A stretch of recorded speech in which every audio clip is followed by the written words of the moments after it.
કેટલાક વેપારીઓ 2100 ભાવ ચાલે છે, એના બદલે 1800 ને 1900 આપે છે। ભાઈ મામલતદાર સાહેબ, ટીડર સાહેબ, આના સાથે જે અધિકારી જોડે કહી દો, એવા વેપારીને કાં તો કેસ કરો, ચાલો અહીંયા આદિવાસીને છેતરવા આવ્યા છે, એ રીતના બંધ કરી દેવું પડે ભાઈ। ને આપણા લોકોને પણ કહીએ છીએ અમે, ક્વોલિટી સારી આપો, ક્વોલિટી સારી આપો। થોડી ઘણી ખામીના કારણે આપણે એનો ઓછો ભાવ મળે છે, આપણે પણ કાળજી રાખો, કારણ કે એને પણ વેપાર કરવો છે।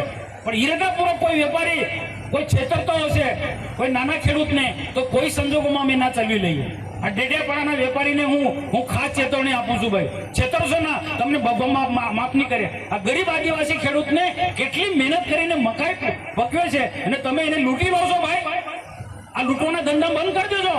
અહીંયા ડેડિયાપાડામાં કોઈ પણ છે બાબતમાં આ વેપારી આદિવાસીનું શોષણ નહીં કરું છો, નહીં તો શું છે, આદિવાસી જયારે ફંટાશે ને તો અહીંયા તમારા ટગરા થી માંડીને બિસ્તરા પોટલા ઉઠીને નાહવા પડશે।